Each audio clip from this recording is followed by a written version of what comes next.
You were married to a monk. I Not many people was. can say that. No, yeah, he Tell wasn't us. a monk when I married him. He became one during the course of our marriage, which is even worse, actually.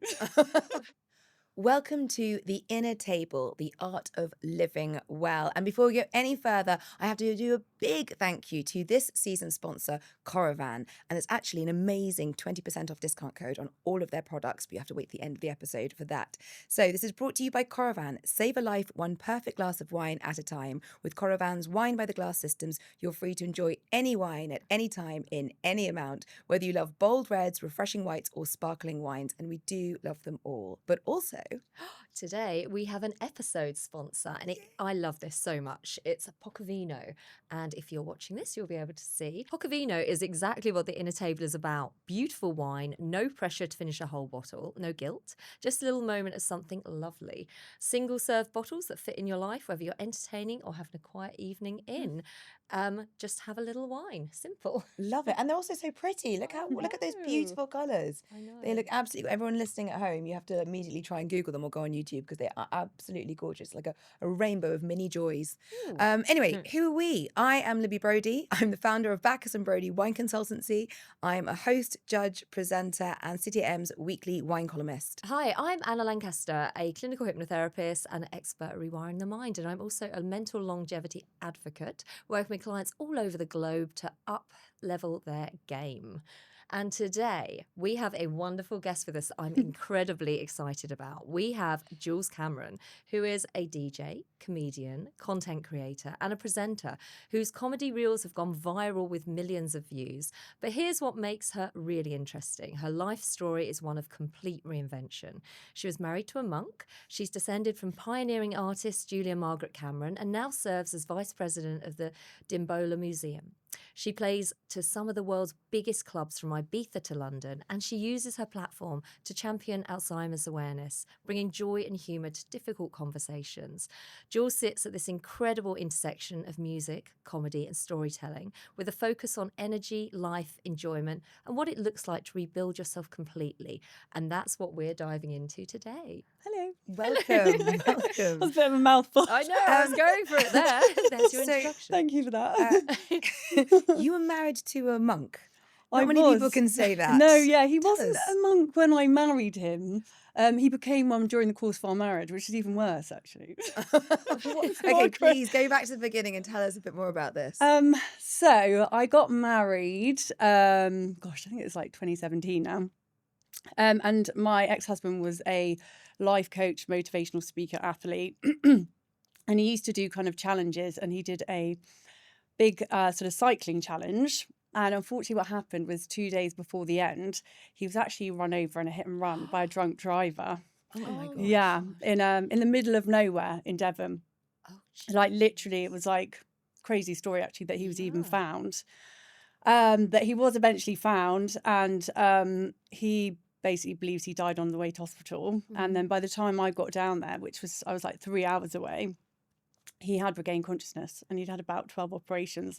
But effectively, he died and came back to life as a different person. So, which eventually led him on a very different path. And yeah, I sort of became his full-time carer for a couple of years. And he did regain physical fitness within a couple of years, but mentally he was just very different, which is kind of a thing, I think, when people have near-death accidents or trauma like that.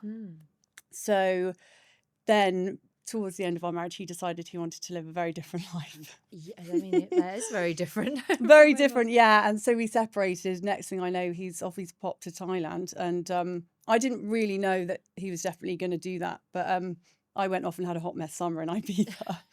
And I woke up one day and I thought, oh my God, am I still like out or like, dreaming? And I just saw this picture of him on Facebook in an orange robe with his head shaved. And he's like, I'm a monk. And I was like, is this real? I'm actually married to a monk. Oh my gosh. Yeah. So that's...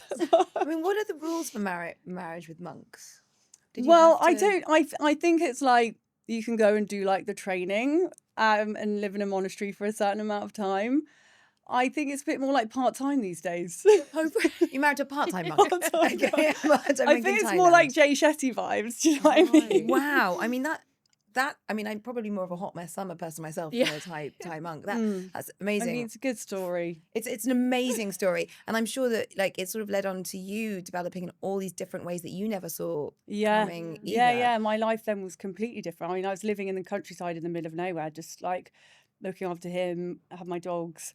And that was only really like 3.5 years ago. I only moved back to London. This time 3 years ago, I just moved back to London to start my new life. Oh my God, doesn't it show how different things can be? You know, when people think, you know, life is stuck as it is, and 3.5 years, your life couldn't be more different. Completely Okay, different. I want to hear how your life has changed. Yes. But first, Yes. In order to do wine. this. Yes, I'm actually a bit Wine. thirsty all of a sudden. So I've got here because I was thinking, you know, it is at the middle of the day and we're all about moderating and balance on this podcast.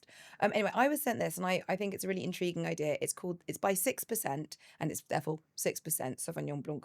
And it's a mid-strength. Everyone's talking about these mid-strength. I wrote an article about it in my column for CTM, so everyone's talking about it clearly.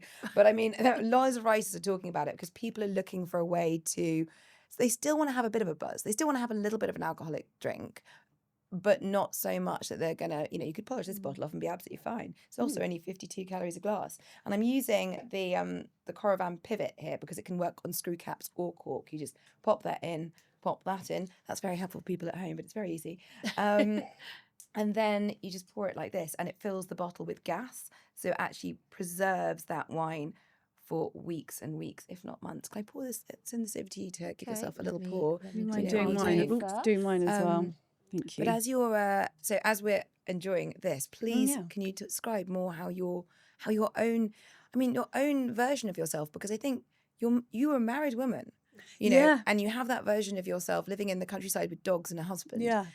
who's a fitness person and all that, and then suddenly you go in a completely you. different direction. How did that work for you? Like, what happened to you? What realizations did you have? How did you want to redirect your energies?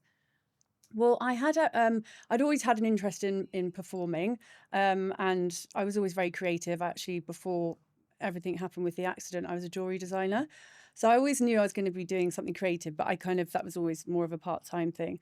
And just before he had the accident, I'd been doing an acting course, a part-time one in London, and the weird thing about it is I was coming to the end to do like a final showcase for the agents, and the piece was quite serious. I didn't really enjoy it because it was very serious kind of stuff. I hated all that, like trying to like get you to cry and all that. I realised comedy is way more my thing.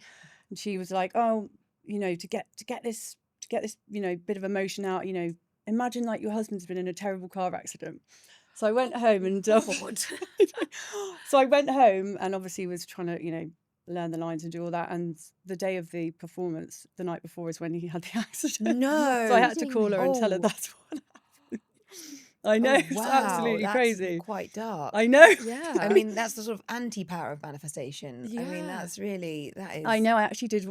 I mean, obviously, it's got nothing to do with that, but that is a hard. I mean, how did she feel? I didn't tell him that. So, you know, the relationship came to an end, and I really was just like, what on earth am I going to do with my life? You know, because I thought, you know, I was probably going to have children, and I was going to be living this very different life. I'd very much been supporting him in what he was doing, which was, you know, we were running personal development events and retreats all over the world and all that kind of thing, Tony Robbins style stuff. And Oh, that's right on my street. so, yeah, all that kind of stuff. So I was really in that world, actually.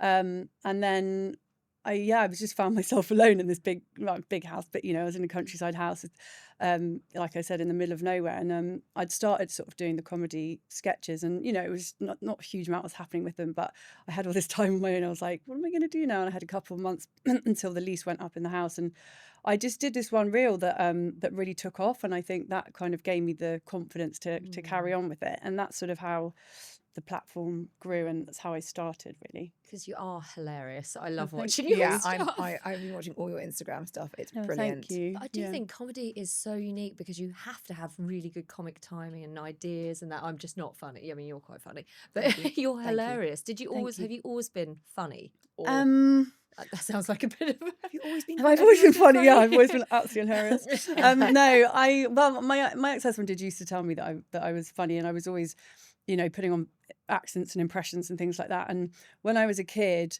in primary school, I was very much like, I realised that was the only way I was probably going to get included in things and get attention, was to like, you know, be the clown. Yeah. Because I was like one of those kind of ugly duckling children, got very badly bullied. So I definitely My word, you blossomed. Well done.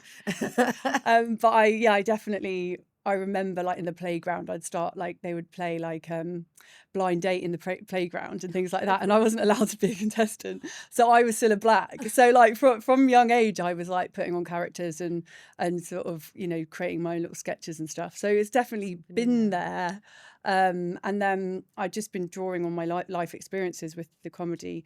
So like the first one, which kind of did well, was a reel about people that go to Ibiza. There was about 40 different characters and things that I've picked up over the years from doing seasons there, and things people say. And then I've got a spiritual girl character who wears a ridiculous crystal on her head.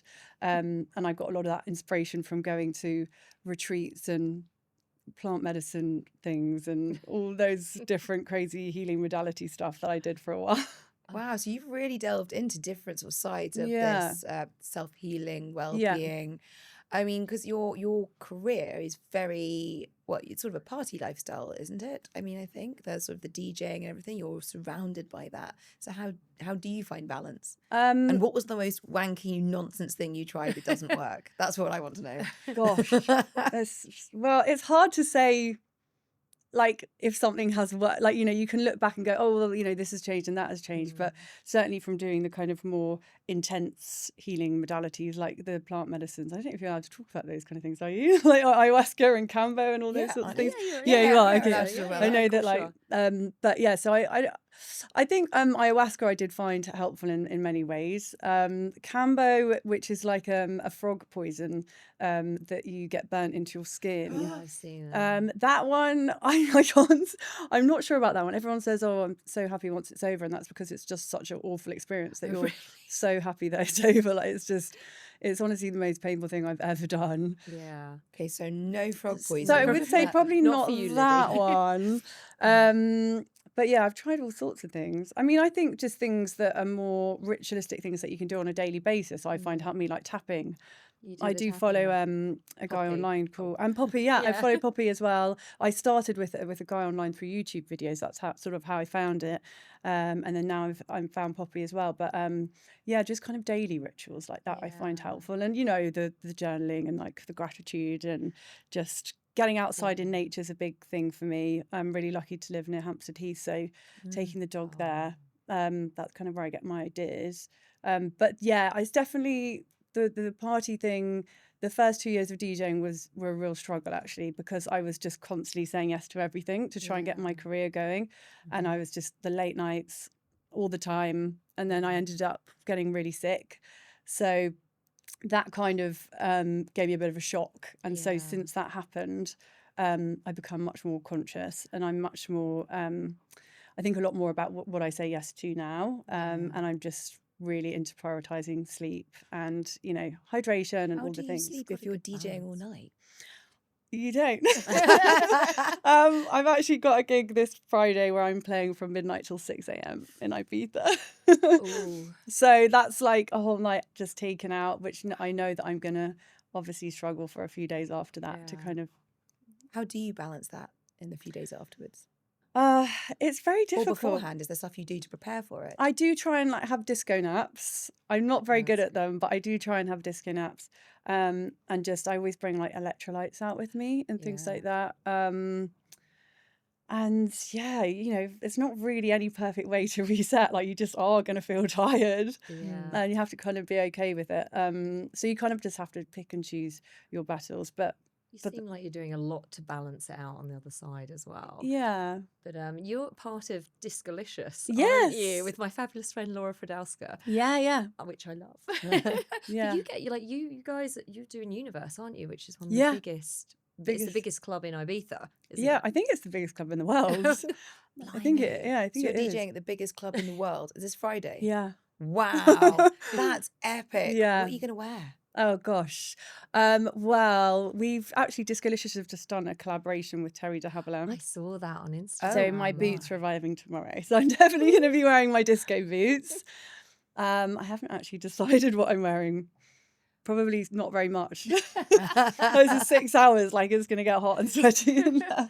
That is So how do you incredible. do it in a 6? Do you switch around between all of you, or do you? Yeah, so I'm going to be going back to back with my partner actually this Friday. We have our own kind of DJ duo as well, cool. which is quite fun. So because that's 6 hours on your own is quite a tough gig. Yeah, it's a long time. Yeah. So at least like you can nip off to the loo, like, and not stress about running back for the end of your tune. The important things. Yeah. Yeah. Have you seen, like, how long have you been DJing now? 2.5 years. So I was wondering if you, like, from when we were partying, I say that in past tense. We are partying. We party all the time. But, you know, when we were in our 20s and 30s and stuff partying away, has it shifted now? Have you noticed a cultural shift in how people are partying or clubbing all night? I know that the younger generation are a lot more they're a lot more, how am I trying to say, conscientious of, you know, like back in my day, no one was doing wellness. Like no one was talking about it, you know, everyone was just like showing off about how many nights they were staying up in a row. Whereas I think nowadays, you know, Gen Z, or they're just very much more conscious. I don't think they're drinking as much, and so I think clubs are really struggling because they're just not making the money that they need to make. And also people want to get everything for free these days. You know, people aren't really willing to turn up and pay for tickets and support the venues and things like that. So It's so true, because I bet that when they get in, if they're not drinking, then what are they buying? Water. It's a huge shift for hospitality all over. Yeah, But I you've imagine the noticed clubbing that. thing, it's booze rather than food, isn't it? You can't even make any revenue on that. So that's Yeah. really, and all those poor drug dealers just going home. Yeah, exactly. I know. No one's buying the crack anymore. No. To be fair, we never bought crack. I think it's very important to say I that think- on this podcast. Yeah. But there is definitely sort of the way people are approaching fun times and good times is It is definitely Yeah. without sort of imbibing other substances. Or is it? Or is it actually? Because mushrooms seem to be everywhere. Actually, mushrooms, I think, have Plant-based. plant-based things. I mean, I do know that a lot of kids are doing ketamine again, apparently, Oh. but that's a very, you know, like Yes. a very low vibrational. It's not like a woo. I'm a little bit obsessed with, and I'm not sponsored by them or anything. So it's not an ad. No, This it's is not just an an ad. Anna I just obsession. recommend what I really love, because I love coffee. I really love coffee, and I've had so many functional mushroom coffees. And no offense to any of them, but they just taste a bit like you know, you can just really taste the mushrooms. So I can't drink it. However, I was sent this ages ago. It's called Myco coffee, and for anyone who can say this is it, Myco, Soul. MYCO. Yeah, and it's got lion's mane, chaga, and cordyceps, and it has really high levels of it that you should have that have been clinically tested, and it tastes like coffee. Really nice, good brewed coffee, and I can't stop shouting about it. Did you just buy it online, or is it? I got sent it actually. I was gifted, but I got sent it ages ago, and I didn't try it because I was like, I didn't have time, and then I ran out of coffee, if I'm honest, and I was like, oh, I'm going to try it, and it's brilliant. It tastes like a really nicely brewed. I do it in what they call Cafetiere? cafetiere. Do it in a cafetiere, and it's fabulous. And lion's mane and that they help you to focus, they help you to feel more balanced, and it kind of takes off the effect of coffee when you start to feel really wired. It's a calming effect as well. So I mean, so love it. I'm obviously I was completely fell for all Instagram advertising, but I just bought these mushroom gummies called Unkway. I think they're called Unkway. Anyway, they have all the stuff in it, and it was absolutely targeted. They were like, you having trouble? Like, do you bloat after meals? Do you have trouble shifting the weight around your stomach? Do you have brain fog? Are you having trouble sleeping? like, tick, I'm like, yeah, tick. literally, yeah, that's all of me, yeah. And they were like, take these gummies, take 2 a day, and by 7 days in, your bloat has gone. By 2 weeks, and I can't remember, by 30 days, and I bought a 30 packet, you're basically a new woman. I basically become 22 again. And I have to say I'm 2/3 of the way through them, and they taste nice. I quite like them, like a sweet, but I haven't noticed huge amounts of difference. I so. was saying to you when she said that, I was like, I think it's probably because the amounts that they put in. I think it's good, and it's a good mix. I had a look at it, but I think that you need quite a big dose for it to make a big difference to you. Yeah. So it's always like, as much as they promise that, and I'm sure it's wonderful, the dosage of each of the mushrooms that is quite small. You have to just learn so much about it with all the dosage and how it all I all know. works. Well, I'm gonna have to find something else to give me my hits, obviously, in my health. Try the coffee. I should try the coffee next. I'd love Absolutely. to try that. What's brought you joy, or what do you use as a routine or something that gives you bliss? Coffee. Really? Yeah, literally. I was actually going to say that. Oh I my God, just you're like kidding. the morning ritual of coffee is just such a joy to me. I look forward to it before I go to sleep.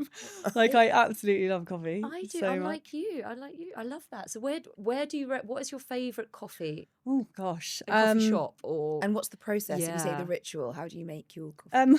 My girlfriend makes it for me, gives it to me. Perfect. And she like froths up the milk and does the whole thing, puts a bit of cinnamon on top. Yeah, I it's very sweet. I normally get like a Guatemalan roast. I also have a whizzer thing to crush the beans, which I Yeah. sometimes do when I can be bothered. But yeah, so I love my coffee. I love my walks in Hampstead. I love being in nature. Yeah, good It's music. the little things, isn't it? Yeah. Sometimes it's people look for too many like big things and it has to be something like that. But actually, the small rituals, like you were saying, that you do consistently every day, and like you look forward to it when you go to bed. Yeah. I have my coffee. I'm the same. That's why I was like really having issues with mushroom coffee, because I like to really sit there and enjoy my glass and be a bit mindful with it. Yeah, as well. definitee. Yeah. Oh, Oh, I think and that's a really good one. what about your Daily joy, joy. Livy? I mean, I'm also on the coffee train. I love a coffee, but I'm a Sunday roast in a cafetiere. I need to prompt my partner to bring me a coffee in the morning. Actually, no, that's me. He did actually this morning. Sorry, Ian. Yeah, sorry, Ian. I'll edit that. No, I won't. But yeah. So what's my joy? I mean, joy. Honestly, I tell you what, my joy's been hosting this hot sunny weeks that we've had, and we did a big renovation, and the garden just got finished. It's a London garden, so it's the size of a postage stamp, but now it looks a bit like Santorini. And I had it on white decking, so it's sort of a wet room Santorini, white decking with a vine and potted olive trees in blue pots, and a big, we sanded down and painted a dining room table, so we've got a big table out there and a fire pit. And I've just loved hosting because I haven't had a kitchen since the 2nd of February. I haven't had a kitchen for like 5 months, and I love cooking. And I'm just going to say, because I know the coffee is great, but I have a recipe that that everyone who comes around has eaten. And I've had a lot of people around, and I'm addicted to it this summer because it looks really impressive, but it's super easy. So you chop up peaches or nectarines, you roast them in honey for 10 minutes, so they get slightly like caramelized and gooey. Okay. You put it on a big platter, scatter some basil leaves, put a burrata in the middle, scatter with pistachios, serve. Everyone's like, oh, it looks so impressive. It looks beautiful. It's so summery. And it's so Simple. It takes simple. about 10-15 minutes to make. Now I've just Wow. outed that for my next people coming over. But took me hours. I was slaving away. God, wine and food. You're I like mean, Nigella, yeah, aren't you? I'm basically just slightly less successful Nigella. We have a thing called the Room 86. And that is something you would like to get rid of. It can be something you want to get rid of in the world, or it can be something you want to get rid of for yourself personally. But it's what would you put away in room 80? What would you 86 it? Something that came to me the other day, which I'm just not about, is people that listen to videos without headphones on planes and trains. I was coming back from Ibiza the other day, so you can imagine I was already on the verge of a mental breakdown after 3 days there. And the girl sat next to me on the plane was watching this really loud German comedy with no headphones in, and I was like, "Are you joking?" Why? Yeah, it was, and like I just find it so rude. I can't deal with it. Also, like my nervous system when there's too many different sounds around get really like. So yeah, people should not do that. I get I that. agree. I Did you get that. tut? I sort of tried to, but then I was just like, I mean, eventually just like she decided she was ready for a nap. So I sort of left it, but it took me And a then you while. picked up the phone when she was asleep and threw it against the wall. Literally, I had such internal rage. Oh my God. So yeah, that's a big one for me. I don't like that. No, sort that of is thing. deeply annoying. Are you separated or divorced now? I am divorced now. Perfect. Yes. So we are 3 divorcees. Yeah. And it is. we Oh, And it is. I didn't know that. Cheers to that, Cheers. ladies. Cheers to that. And it's been everywhere in the press. I'm not sure. Maybe this Yes. it's the hot divorcee summer. Oh, Have you seen Is that? it? Yeah. So there was one person did a reel saying it's enough of this hot girl summer. It's hot divorcee summer. I'm going to wear Oh, big hats and okay. I'm going to dress like I need a yacht and all this stuff. And then it got picked up by I think the Independent, and it's been all in the press that this is actually the hot divorcee summer, which comes at the perfect time for us, really, hot divorcees. But I think that's such an interesting. Have you found any stigma, because I thought that made it such a positive thing that people were really celebrating being divorced, because I think it can be. most of the time, such a positive. Mm. What are your thoughts on that? Well, I think my situation was quite unique. Like, obviously, Yep. I didn't sign up to being married to a monk. I did think perhaps I lead men to the light. And I'm now actually with a woman. So it's a whole another thing. chapter. Yeah, I thought you were going to say that because I actually saw an article, I think, in the Times about how it's sort of becoming quite a common thing with these divorced women now ending up with women. I've heard that It as makes well. a lot of Have you heard that? It does sense. make a lot to of be honest. sense. I think Yeah. I actually said it's the proof that being gay is not a choice, because if it was, there'd be a lot more lesbians. Yeah, quite. A number of my friends were just like, God, I wish I was. Yeah. So was that a shift that came about for you because of the breakup? Or? So I mean, back to the previous thing about the stigma thing. I mean, I was absolutely terrified to get a divorce, and it wasn't obviously something I'd hoped for. And I was very scared to sort of start again and be on my own and all the rest of it. But I think as soon as I kind of made the decision, I just felt such a sense of relief, and I got able to get excited about the future again. But yeah, I mean, I think with my family, I was quite kind of a bit worried I was disappointing them in some ways, But I think a lot of my friends actually are divorced. We're sort of all around. Everyone that kind of got married in their 20s, sort of by sort of 35, 36, all started getting divorced. So it wasn't like I was on my own.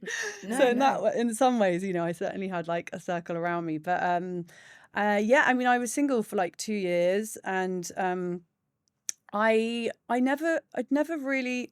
It's weird because I kind of got married, but everyone was quite surprised. I'd never been someone that was really relationship oriented. I'd always been a bit almost asexual. I was always into lots of other things, but sort of chasing men or going out with people was just never really something I've really focused on. And then I just met my husband, who got married very quickly. And then I just met this person, and I was just attracted to her, and it was more just, she's my person. I can't really explain it. I can't say I've ever been attracted to any other women, so I find it difficult to identify. Yeah. But I obviously love her. She's like your soulmate. Yeah, it's, to me, gender's irrelevant. Yeah. It's I think just that's about the gorgeous. soul of a person. So again, I kind of don't always know how to sort of identify, but I guess pansexual maybe. Is that means that it's just you're attracted to a person rather than I love that they like to put a label on it. I know, It's and just then in in some ways love. I'm like, why do we have to put a label on it? And So how was yeah. everyone's reactions around that? Well, I have a lot of my best friends are gay, so I think they were very "Welcome." supportive. You've seen the light. Yeah. In fact, they very much encouraged her. In fact, it was sort of due to one of them that we kind of got together, because they were like, you must get with her, she's amazing. And then I was like, I remember when someone said it to me, they were like, oh, she's amazing, you should go out with her. And I said, yeah, but I'm not gay. And then I just had this complete shift, and in 1 second I go, oh yeah, she's my person. It was really weird. It was just this complete, literally from 1 minute to the other, I was like, oh yeah. It was almost like a remembering. I can't explain it. A remembering's a lovely way to phrase it. Yeah. So everyone's been great, and we're both DJs, so we, our lifestyle is super aligned, and we now DJ together as well. And I think the communities we're in, especially in music, are really open and really welcoming. I was obviously scared to tell my family and things like that, because I just think they were a bit my poor mum's already been through me just divorcing a monk, and now I've got to tell her I'm gay. It was poor woman, she's had so much to deal with me, but She has some lovely stories to tell. yeah, quite. So yeah, but now she kind of shows off about it. I think she found out some of her other friends had gay daughters, and she was like, oh yeah, well, my daughter's gay as well now. In Northern Irish accent, because that's where she's from. Really? You don't have the accent at all? No. I mean, I spent a lot of time there growing up. I have lived there, but my mum lives there now, actually. But Oh, no, I think that's lovely. Is it it might be too personal. I want to know how your ex-husband Monk felt about you now being with a woman. Was that odd for him, or do you not talk? We haven't spoken in about 4 years. Basically, upon separation, things didn't stay as positive as I'd hoped for. And in a way, it was kind of easier because he moved abroad, and that was that. And I cut all contact with him. So I'm sure he may have an idea, because there'll be people that we've got in touch, and he does have a platform on social media, which I don't know what's going on with him there, but I'm sure things will have been fed back, so I have no idea. Well, it's just a fascinating path and journey that you have been on, and the way that you have dealt with situations that you would never. In fact, it's amazing that you only touched on very lightly the fact that you were a carer for your husband for 2 years, after his accident.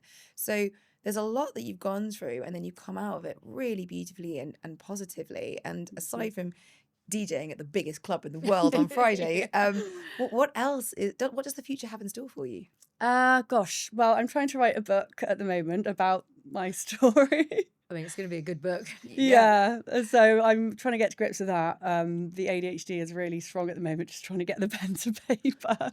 I've written a couple of chapters, but yes, that's a bit of a focus of mine, which I'd like to get done during the summer. I've also started making music and working with some really good producers and singing and writing melodies and stuff. So I've just had my first tune signed, which is very exciting. Congratulations. That's fabulous. Yeah, thank you.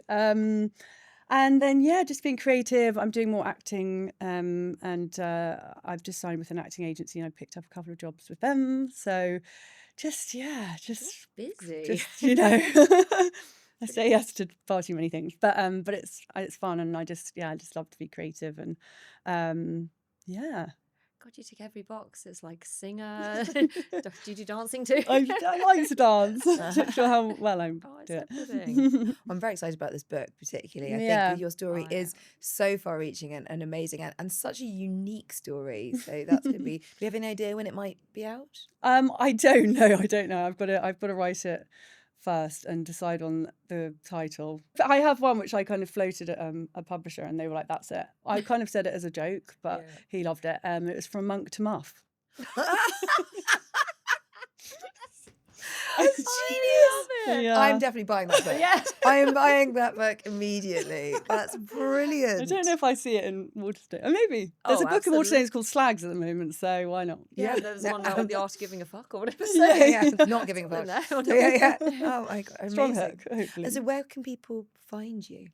My Instagram is the best place, at the Jules Cameron, and got all the links to my other bits on there as well. Perfect. Well, thank you so much for coming and being our Thank guest you for having and telling us me. your story, which is so unique. I mean, incredible. You're doing amazingly. Look at you smashing off. Thank you very much. Thank you for having me. This went down. Cheers. beautifully. Yeah, Cheers. cheers. That's Yeah, I actually enjoyed delicious. that. Well, Very what do you nice think and of light, it? very quaffable. is It's very really. quaffable. It's quite tasty. Yeah. And finally, what you've all really been waiting for, the 20% discount code from any of the Corovan products is ART, ART, all in capitals, at their website. Do check it out. Thank you again.